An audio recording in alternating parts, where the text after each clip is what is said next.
سلام به همه شما بچه‌های خوب توی خونه. علی کوچولو، این مرد کوچک، قصه باغ بزرگ، قصه گل قشنگ، قصه شیر و پلنگ، قصه گوش زرنگ. ای مادر بزرگی بزار تا قصه دار.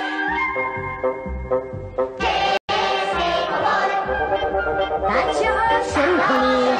حاجی خدا بیایی راستی خودمم آق بابام. توی و بابا علی روی اونا سوارم، توی اونا سواری دیگه ندارم. ماهارو اندیشه با هم هستیم همیشه، آفتاب و مهتابی ما اما نه تو. الان دو لنگ بازی میکنم خیلی قشنگ. مبصر 4 ساله کلاس من، به من بگو بدونم. اجازه بلند نکن، دست و پاهامو گم نکن. روزی شطوری که از دست صاحبش فرار کرده بود به اونجا وارد شد. از اینکه به مسیح برید خواهش میکنم، تو دوستی این کمترین کاریه که میتونم بکنم. چطوری میتونی؟ حالا نشونت میدم این لگد نیست. آغاز مدرسه وقتش گفتنم. دوباره مقصد دیر شد. آره چیکار کنم؟ حالا اینقدر جدی گرفته سام که بر من پیرن سیاه خریده گفت حتما باید بپوشم. همین است دیگه، آدم یه رو به دنیا میاد یه رو از دنیا میره.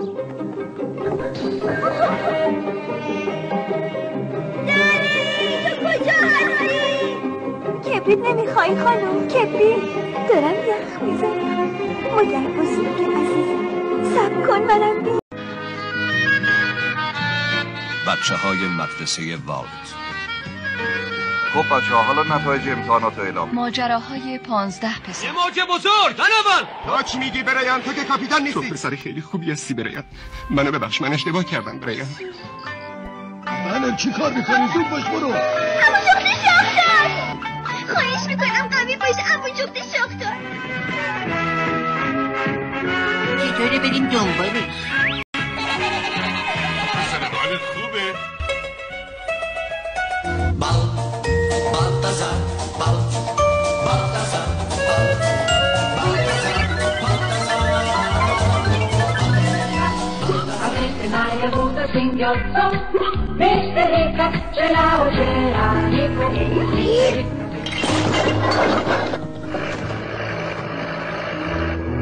سلام خانم جولیا، امیدوارم روز خوبی داشته باشید. دستمون کنم دیگه یخ نیستم. تو بخیر ساعت من. خواهش میکنم بگو برای مامان من چه اتفاقی افتاده. دم بگیره شروسک مال توه. مادرشون براتون گل چیدم. ببینید خیلی قشنگه. مال شما مال من. شاده بود مادر پرین از دنیا رفت، امروز به خاک سپرده. سرانجام سفر سخت و طولانی حاج، زنبور عسل